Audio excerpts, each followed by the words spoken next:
এখন আমরা যে অঙ্কটি করব সেটি হচ্ছে 11 নম্বর অঙ্ক। দেখো 40% অফ কোয়েশ্চেন মার্ক দেওয়া আছে, তারপর 240 বলছে। তো অর্থাৎ এখানে কোয়েশ্চেনটা যদি বাংলাতে আমরা ফলো করি তাহলে কি বলেছে দেখো। এটা এসেছিল হচ্ছে ব্যাংকের পিওতে 2006 সালে, ঠিক আছে? তো একটু ক্যালকুলেশন হতে পারে। বলছে কত এর 40% হচ্ছে 240-এর সঙ্গে সমান।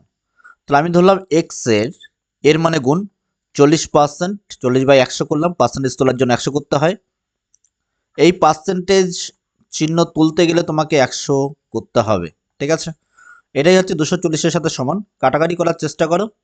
এখানে প্রথমে একটা শূন্য দিয়ে কেটে দাও, আর এই 4 দিয়ে যদি 240 কাটে, এখানে দেখো 6 হচ্ছে, আর কি হচ্ছে 4/24, এখানে শূন্যটা এখানে বসিয়ে দিলাম, অর্থাৎ 60 হলো। আর x সমান সমান তাহলে কত হচ্ছে, এখানে 60-এর সঙ্গে এই 10টা গুণ হয়ে যাবে, 60 গুণন 10 অর্থাৎ হচ্ছে 600। হয়ে গেল না আনসার আমাদের? তো অপশন কি হবে? অপশন হচ্ছে ডি নাম্বারটা আমাদের আনসার। ওকে, এরপরে আমরা ফলো করব এরপরে 12 নম্বর অঙ্কটা, ঠিক আছে? তো অপশন ডি হচ্ছে আনসার আমাদের। খুবই ইজি ছিল, সময় লাগেনি বেশি করতে, ঠিক আছে? Thank you.